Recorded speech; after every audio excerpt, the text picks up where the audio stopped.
Hey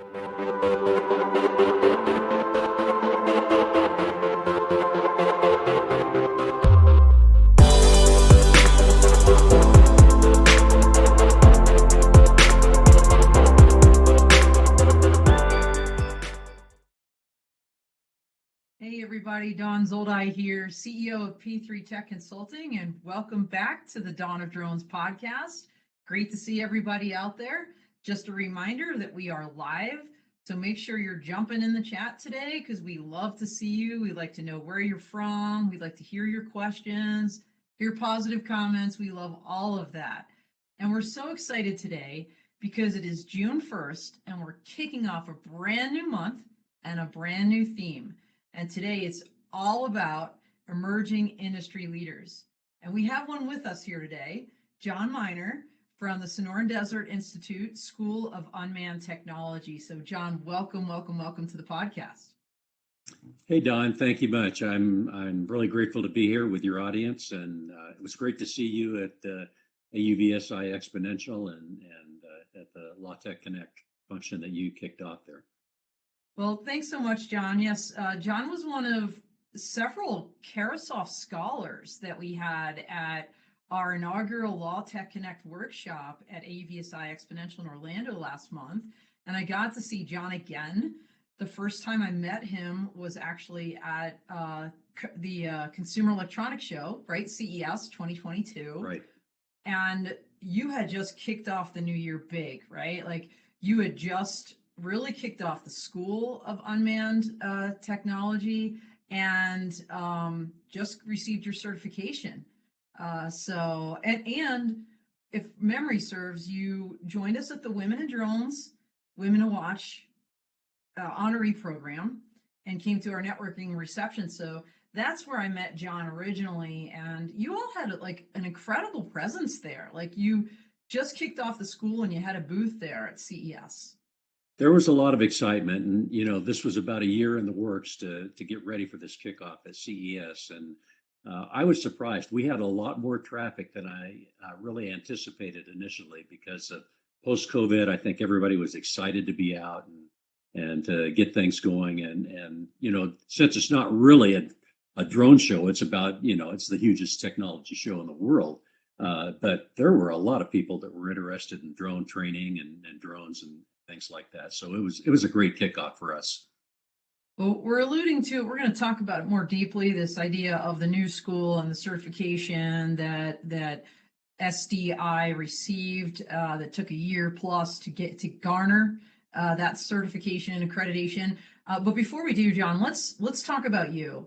And I always say this to people and then they start jumping into their organization or their business, but I really want to know like your background to kind of set the stage for people because you're the dean of this new school and you bring such a wealth of experience and knowledge to the table. I'd love for people to kind of appreciate that. So here you go. Tell us all about it. Okay. Well, I've always been fascinated with airplanes. I grew up in Southern California, in the 40s and 50s, and my dad had been in the Army Air Corps. And interesting thing about that is he did his training at Lowry Field there in Colorado, and I did my initial technical training at Lowry Field before they closed it down. So, oh my God, that's up in Denver, right? Right, that's right. Yeah. So that was kind of neat to go through the same place for training that he went through. So it was kind of a natural fit for me to join the Air Force, after high school. I went in as an enlisted person. I worked the avionic sensor systems on the SR-71 and the U-2. That was an awesome experience to get to work on the Blackbird airplane. Just really neat. And John, I'm going to interrupt you for 1 second here. For people that aren't, familiar with the United States Air Force or these aircraft, I mean, these are basically spy planes you're talking about here that you were working on as an enlisted member. Is that right? Right, that's right. Yeah. Airplanes that go Mach 3 plus. Well, the SR-71 does. Flies above 80,000 feet.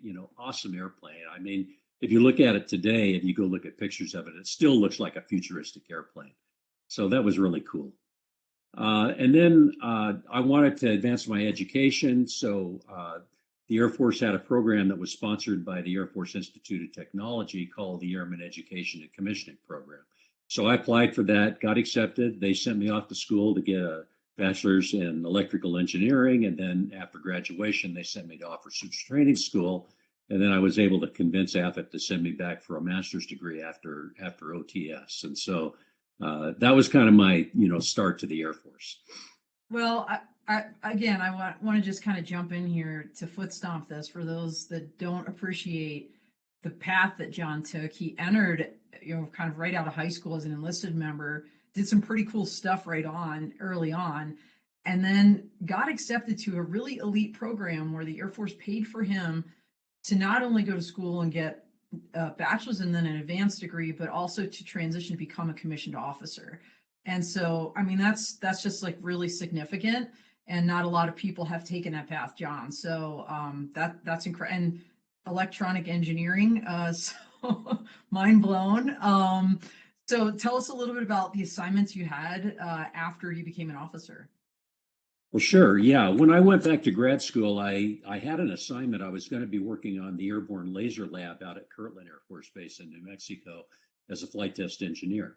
But that program got shut down while I was in grad school. So the Air Force sent me to Edwards Air Force Base, which is, the home of flight test. I mean, that's where Chuck Yeager broke the sound barrier. That's, where all of the Century airplanes were developed.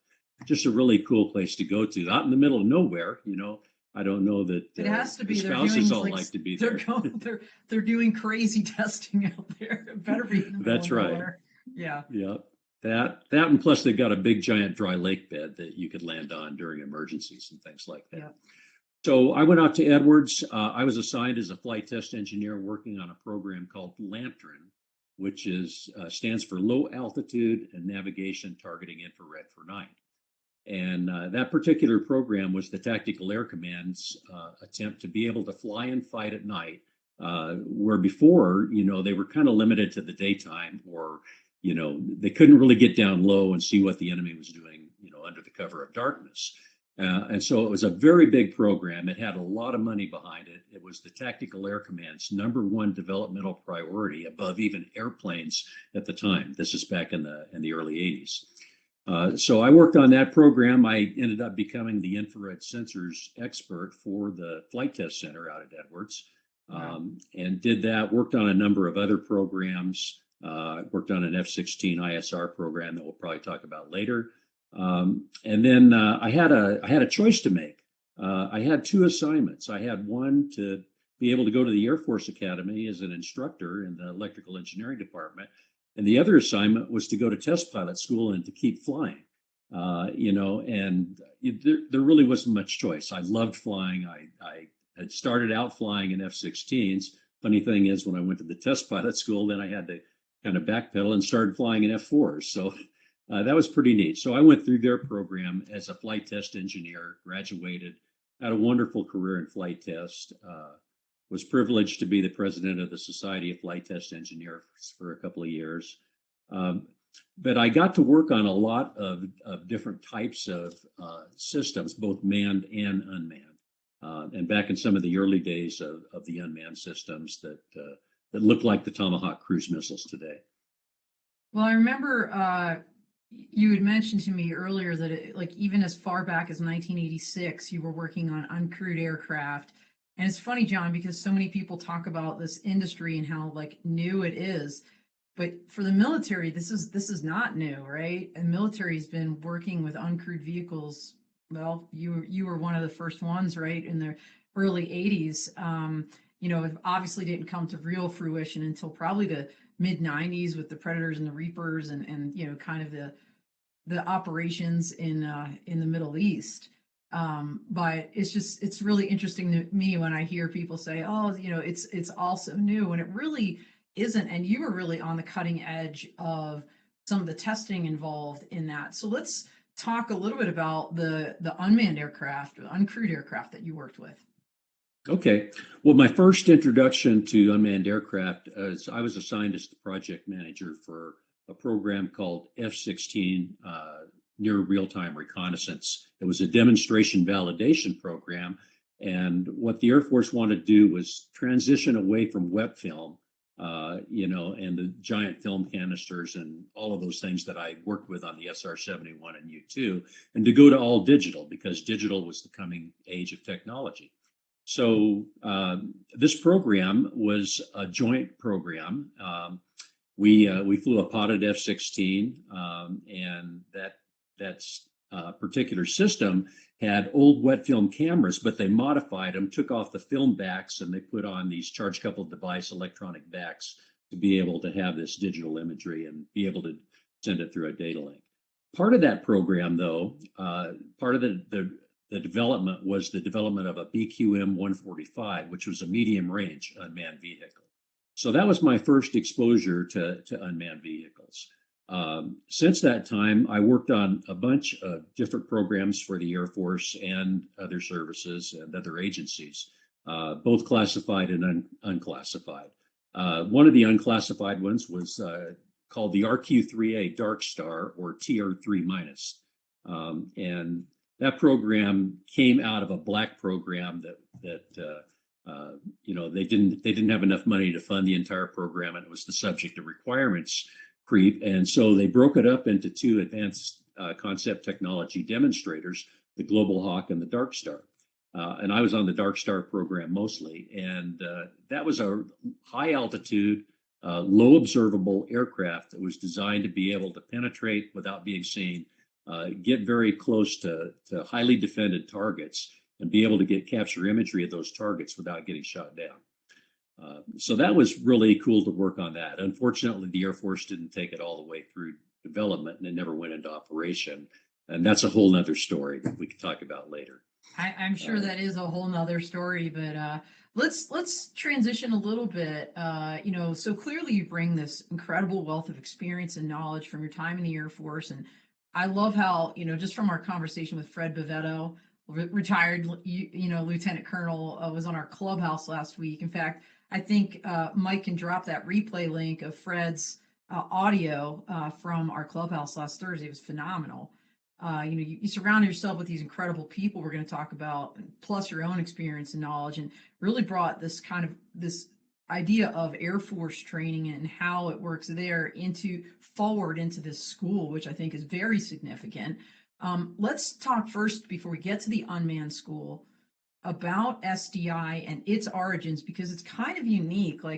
John, I didn't realize until, you and I linked up again and I started researching this on my own, that SDI was really founded initially as a gunsmithing program, so it's just kind of unique, the origins of that. Can you just share a little bit about that with us? Sure, absolutely. So SDI was founded in the year 2000. They were approved for private post-secondary education by the Arizona State Board in 2001. And then they received their first accreditation through the Distance Education Accrediting Commission in 2004. So they have been accredited since 2004, ever since, doing continuous accreditation during their regular cycles. Gunsmithing was an original program that SDI had. And their focus has always kind of been on niche programs, these small niche programs that they need the workforce out there to be able to do the jobs that are available. And so gunsmithing really became the core program and was the impetus for the real growth behind SDI. And SDI has been successful with gunsmithing. They have well over 2,000 students going through at any given time. So it's pretty awesome. So then looks like you were going to say something. I was just going to say it evolved from gunsmithing to the next program I think it launched was armoring. Right. Okay. Yeah, they added the armory. I think it was, don't quote me on this date, but I think it was around 2012, something like that. But it was added in there. And then around 2012, they were acquired by a company called Trade Training Organization. Trade Training Organization bought the school, and then they applied for Title IV certification. They applied to be able to offer Pell Grants. All of this continued the growth of the school. In 2016, they began offering Title IV to the associate's degree. students, and in 2018, they were able to offer the Title IV to the certificate program. So they continue to evolve, improve, offer all kinds of funding options for students, all within inside of an accredited program that, as you know, the purpose of accreditation is to guarantee to the students that they're going to get a quality education. Yeah, absolutely. So I kind of want to peel back 2 points. The first is Title IV. For those that don't know what that is all about, it's really the ability of an institution to offer federal grant funding, like what John just mentioned, Pell Grants as an example. So, a lot of military members will have access to, the VA, programs, and they can get grants now as of that certification or that approval through SDI. So that's pretty cool. And I imagine you do have a lot of military members that would take advantage, or former or current military members that would take advantage of both gunsmithing and armory through SDI. The other point you made, John, was about accreditation, and having been, the business matters attorney for the U.S. Air Force Academy myself, I was personally involved in the accreditation program at that, college. I mean, most people don't realize it, but the Air Force Academy is the Air Force's only, no kidding, 4-year college. It's a college. And, this idea of accreditation is super intense. There's written portions. You have to bring all kinds of documents and records for like 10 years worth of, there's a cycle, right? And you have to answer all these questions, and then they bring people to the campus and conduct interviews of faculty, of staff, of students. And at the end of the day, they decide yes or no, like, should this be accredited? They review all the syllabi. So I greatly appreciate what you went through. So tell me then, SDI, you said it evolved over time, through this kind of gunsmithing armory, gets kind of bought out by this particular company. I believe at some point it becomes employee owned, which is really cool too, and very important to have that buy-in. Then, like this, I think I would say, in 2021, this idea, or maybe a little earlier, comes about that, hey, let's open a school for unmanned technology. What do you think inspired that?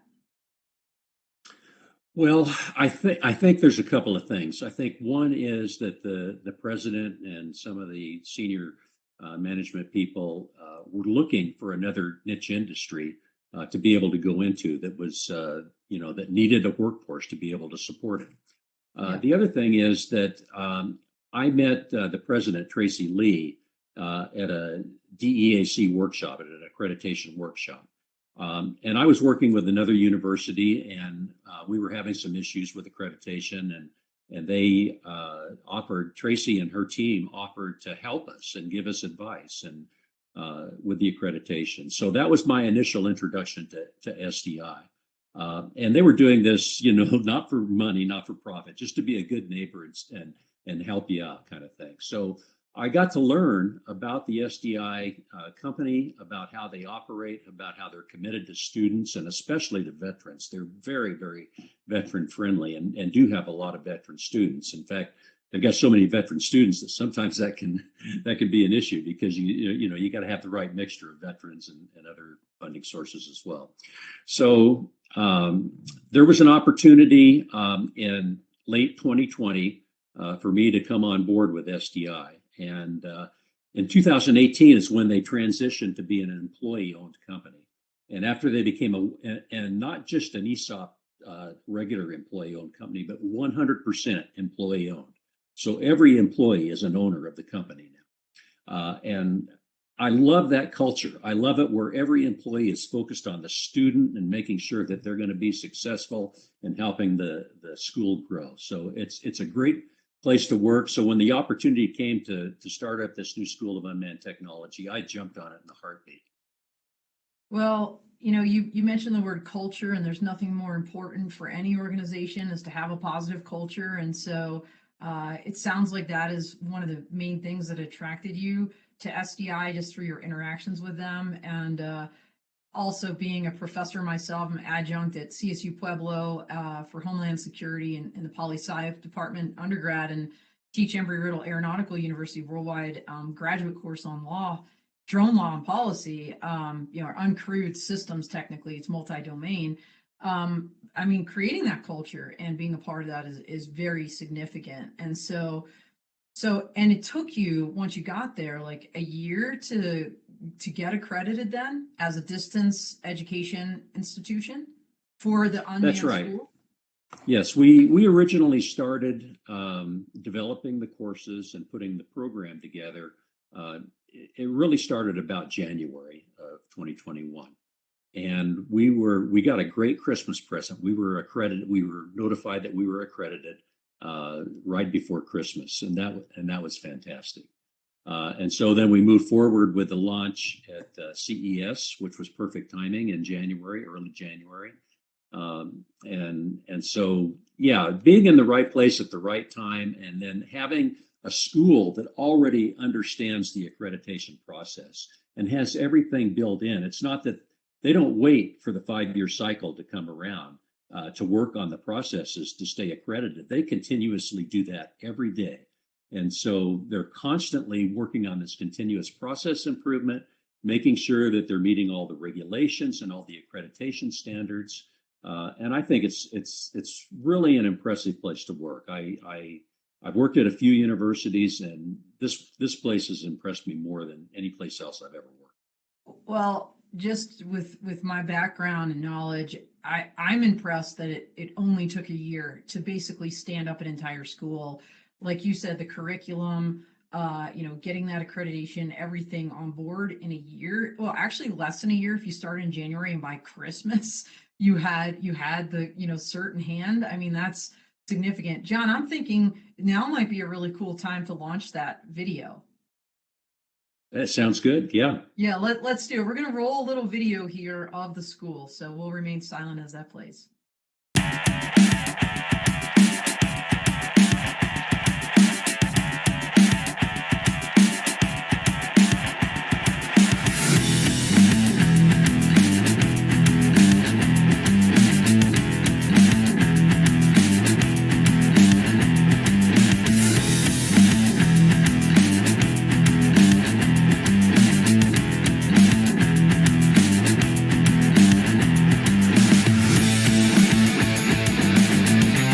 I'm not sure what that means.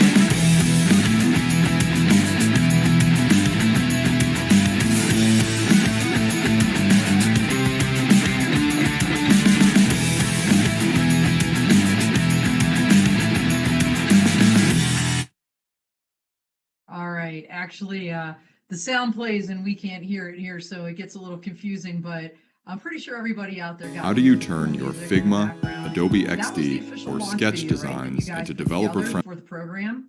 That's right. Yes. Yeah, so really, really neat. So let's talk about that program, because I know people are very eager to learn about it. First of all, the program you launched in January was your first one, and it is online, right? It's an online course of instruction. So can you tell us what that course of instruction entails? Absolutely. So that first program, that is our accredited program, it's the Certificate in Unmanned Technology Aerial Systems. And it's designed to give somebody that's new to the industry the education and the training and the knowledge that they need to be able to go there out into the unmanned, uncrewed. I'm making that transition, unmanned to uncrewed, in my vernacular. I've been using unmanned for so long, but we're actually making that transition at the school. So it gives them the opportunity to go out and get a job in the workplace, and possibly an entry-level position, or depending on what their background and training is, maybe even a higher level position. It's a 16 semester credit hour course. There are 4 courses in it. There are 2 core courses that are required courses, and there's 2 electives. The core courses are, the initial one is UAS 101, which is Unmanned Aircraft System Fundamentals.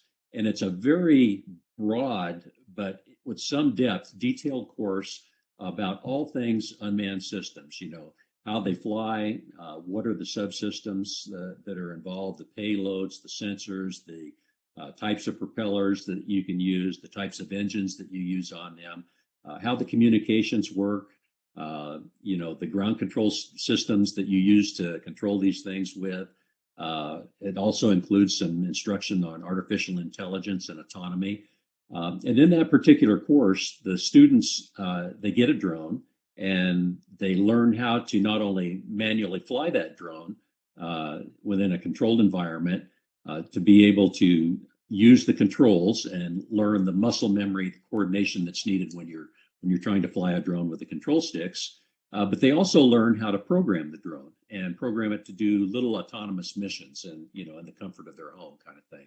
It's a small micro drone. It's got, prop guards on it and things like that for safety. They also get to fly a simulator. So we hook them up with a modern flight simulator that they can fly from home. We ship them the controller that they hook to their computer and they fly that simulator. So by the time they get done with this course, they've not only had the kind of the theoretical background and the historical background of drones and what drones are and how they work, but they've also had some experience with actually flying a drone and flying a simulator and getting to prepare to go out into the real world and do some things. The other required course is an introduction to engineering technology, which lays out all of the engineering technology areas that a student could go into. So whether it's electrical engineering technology, mechatronics, it's software engineering technology, mechanical engineering technology, all of those various technologies are going to be able to offer jobs for people that want to work in this industry. And so they get that fundamental training in that, which helps them to know where they want to focus in their electives and what they want to do when they graduate. So then there's a number. Yeah, John, I was just going to jump in here. I mean, just listening to you, I mean, this is not your run-of-the-mill like training course, right? I mean, this is engineering. I mean, this is significant, and that's a required core course for people getting the certificate. I mean, it doesn't sound easy, but then again, I'm right-brained, right? Like I'm more the artistic, non-engineering brain kind of person. But well, I want to clarify that it's not an engineering course; it's an engineering technology course. So we don't want people to be scared away thinking they're going to have to do calculus and differential equations and all that. It's taught at the high school level. Basic algebra and things like that are used in some of the courses, but it's not intense from a mathematical perspective. Just what you need to know to be able to point the sensors and plan the missions and things like that. Well, and it sounds to me like from what you're talking about, your goal is to create professional pilots that are airmen, and air women, I guess, air people. I don't think we ever figured out that right word even in the Air Force yet. But so those are 2 of the 4 core courses, or? Yeah, those are 2 core courses, and then we've got a bunch of elective courses. So if the student wants to go into, let's say they want to be an aviation manager and they want to manage a fleet of UAVs for a company, we've got a course that teaches them how to do that. Fred Bovetto actually teaches that course.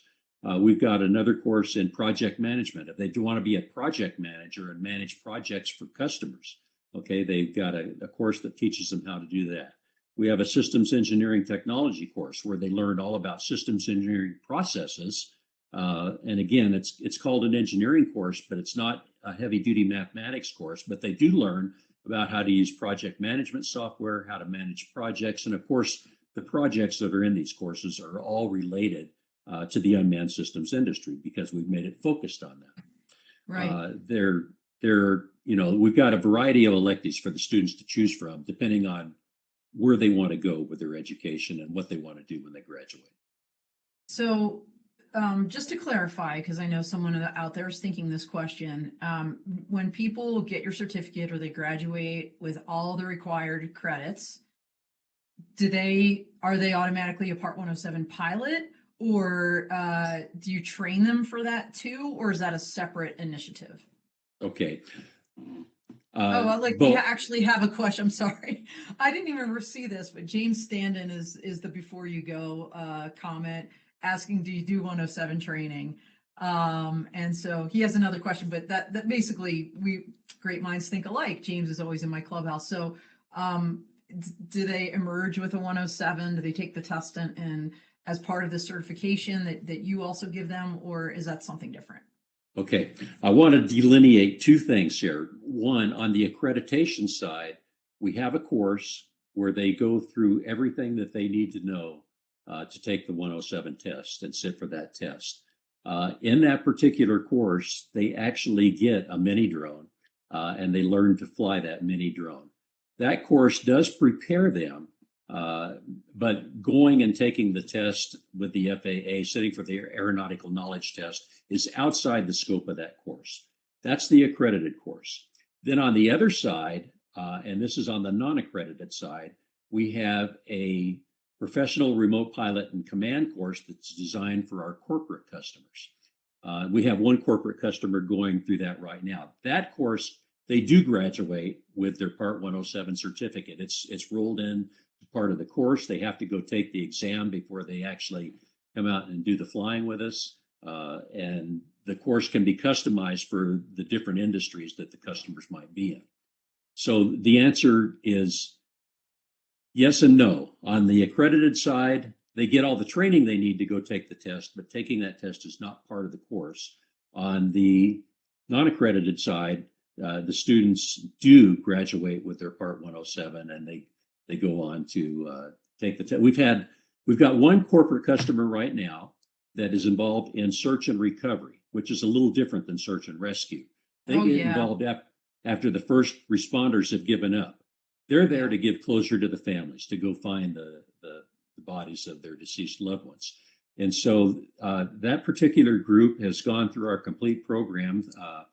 2 out of the 3 have taken the Part 107 exam. They've all passed in the 90s. And so we're very happy to see that kind of results with our very first launch of students in that. Well, that's awesome. And I can't even imagine doing that job. And yes, I appreciate the distinction between search and rescue and search and recovery. Recovery, knowing full well that you're not going to find someone alive and you're going to have to work with the family is so sad.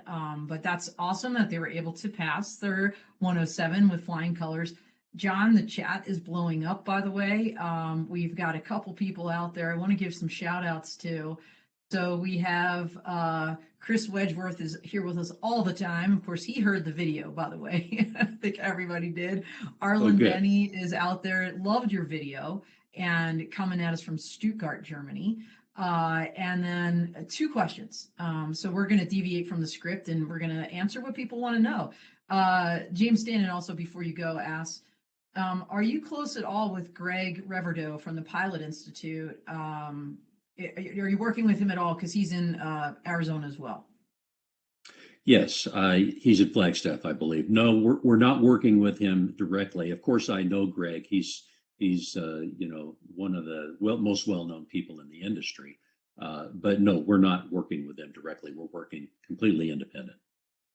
Got it. And Dan Julin from Arium Analytics which by the way, fun fact, will be actually in our clubhouse tomorrow. You'll see his little picture at the end of this episode. He's asking, is there any interest for SDI to partner with other colleges or tech schools to further your program in the future?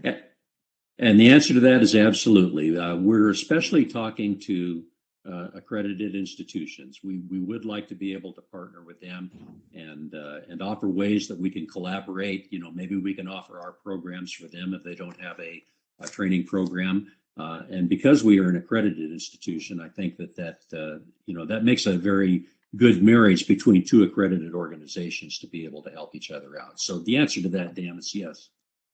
Well, I'm thinking I'm going to link the 2 of you up, John, because Dan is very deeply involved in Canada and has roots in the aviation industry there. And so there could be a great connection there where maybe SDI goes international.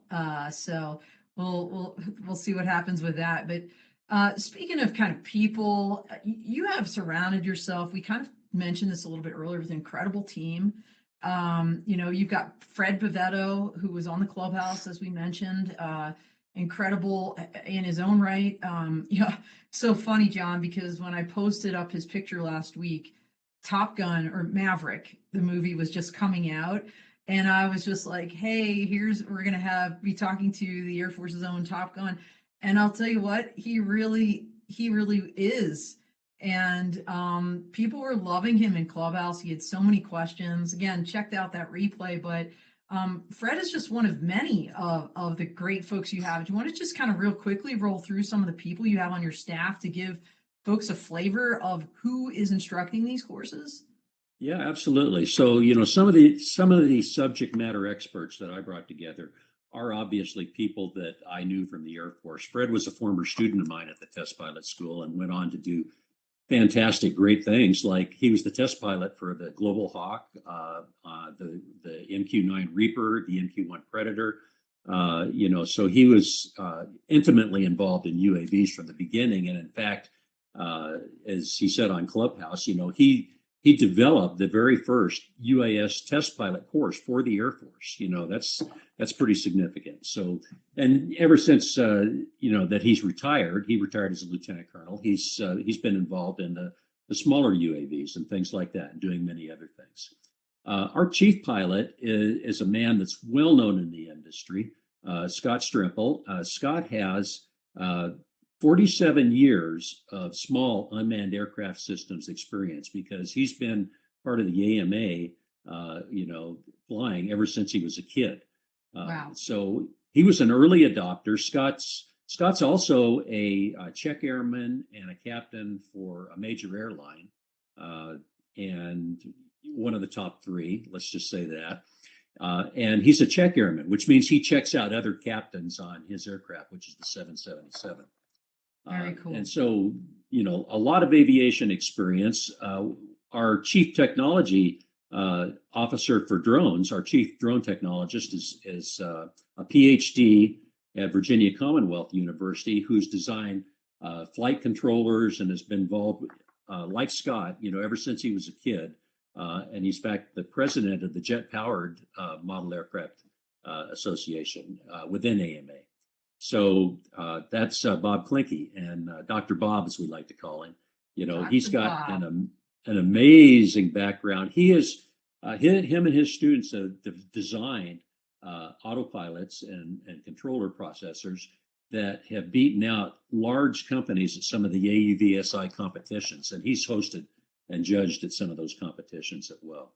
Paul Dragos, one of our lead flight trainers, is a former F-18 fighter pilot. So yeah, Top Gun, through Top Gun. Yep, there you go.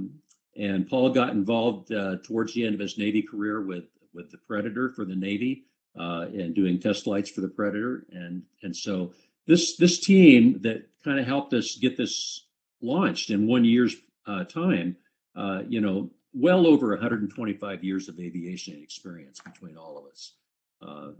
So I would say that we've got an awesome team.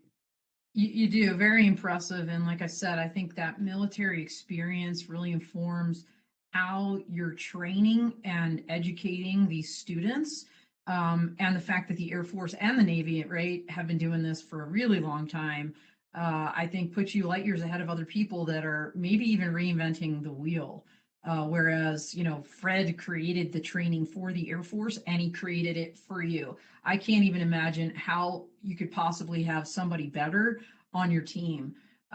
So that's awesome. I can't put John. Go ahead. Let me just mention one thing too. I want to talk a little bit about our advisory board. So, as a school, you have to have an advisory board from Yes, industry. you do. Very familiar. And I think the three members that we've got on our advisory board give us fantastic, again, expertise and coverage. So one member is Matt Dunleavy from Skyscopes in North Dakota. He founded Skyscopes, which is very, very popular. I think they were rated #1 by some organization in terms of drone service providers at one time. A second member of our team is Andy Thurling. Andy was actually a former student of mine at the test pilot school, and we went on to do multiple projects together. What a small world. I love Andy. Yeah, he's out at New Air. Yeah, Andy's a great friend of mine, and yeah, he's at New Air, and I heard that he is going to work for another organization, but I won't say anything. So you maybe heard it here first, everybody. Apparently, he just joined DroneUp today. So Absolutely. there That you go. was today was supposed to be his lunch day. So I'm glad you said that. So now I can Yes. just tag in and say, yeah, that's what Andy told me. And then our third, so we've got the coverage from the business side with Matt Dunleavy. We've got the coverage from the military and kind of like the airspace and technology from Andy. And then on the public safety side, we've got Charles Werner from Drone Responders. He's on our advisory board. So, we're trying Wow. to do this right and have the right expertise to advise us and have the right people to develop and teach courses. Yeah, absolutely. I think a challenge, John, just listen to all the folks that you're working with right now. And it sounded like the first person you talked to at SDI was a female, was the president. I imagine it's difficult to find female leaders with the kind of experience that you're talking about, to be part of the team, to be instructors, or even advisors. How are you addressing the diversity challenge? Well, we're very supportive of diversity, equality, inclusion, and all of that. And so when we originally named the school, it was because that's the terminology that the FAA was using. But we're fully on board with changing it to make it gender neutral terminology in the future. And we will be doing that at SUT. In gunsmithing, we don't see a lot of women students. There are some, but in the drone industry, I want to attract women that are interested in STEM and encourage them to do STEM and get involved with drones. Because I know some awesome women out there, yourself included, that are heavily into the drone industry and doing great things, and are part of the movers and shakers that are out there. Sharon Rossmark is a perfect example of trying to promote having women in drones, and we joined that organization, like you said, right after CES, I remember Sharon came up to me, she's like, hey, I think SDI just joined us. We just met them. But even more than that, even though we are, very focused on military and veterans, we also want to make sure that we welcome people from all walks of life into our program. So, the type of student that we might get could be anywhere from a high school student to somebody that is just leaving the military, separating or retiring, and wants to take, their great education and training and use it in this industry. Maybe they even worked with drones in the military, and that's great too. That just gives them a leg up. To the person that may be working at a company, let's say they're working at an energy company and they don't know that they can use drones to make their operations safer, more effective, more efficient. And so, they want to get the training so they can bring these drone programs into their companies. So we welcome people from all walks of life, whether they're a stay-at-home parent or whether they're just transitioning military, whether they're a high school graduate. We want to include everybody in this fantastic drone revolution and this new industry that's evolving. Well, and you're doing so many things to get the word out, John. I mean, this podcast is one way, obviously, and your presence at CES, and of course, more recently at AVSI Exponential in Florida with your booth there. I believe we're going to see you again. Where's the next place we can find you? Well, for sure, you're going to see it as a commercial UAV, and I forget the booth number right now, but maybe we can post it in the chat. I know what it is, John. It's 342. Thank you. I should know that off the top of my head, but minor moment. I don't call them senior moments. I call them minor. That event's going to be in Las Vegas, Nevada, at Caesar's Palace, right after Labor Day. So I think it's the 7th to the 9th, if memory serves. So I'm going to be there too. I'm really excited to see you again, John, and see so many people from the industry at Commercial UAV this coming September. So really excited about that. We do have about a minute left, and I don't even know how this happened, John. The time has flown by. So why don't I do this? I'm going to give you the last 30 seconds to kind of do your wrap-up elevator speech, and then I'm going to do a quick announcement about kind of what's coming up next. But before we do, I also wanted to thank you, John, and the Sonoran Desert Institute, School of Unmanned Technology, for sponsoring this entire month of emerging leaders. So thank you so much for doing that. Well, we're so happy to sponsor you, Don. You're doing great things out there. The people you have on the show are very impressive. And I learn a lot from watching your show. I catch it every chance that I can get and Well, try thank to you keep so up with much. what's going on. So, Sonoran Desert Institute has not been known for unmanned systems. I mean, we've been in existence a little over a year now. And so we are trying to get the word out. But the thing I want to emphasize is that the school, as a school, and doing things to make sure that you have quality educational content and that the school is solid financially, and all of those things that the accreditors look at. Sonoran Desert Institute's been doing this for 20 years, continuously accredited by DEAC since 2004, going through reaccreditation right now during the 5-year cycle.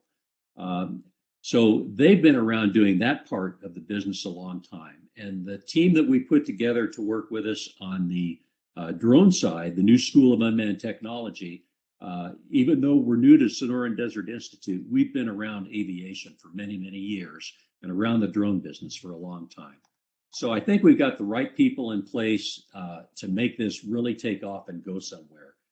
We expect over the next year or two to see an exponential increase in the number of students that sign on.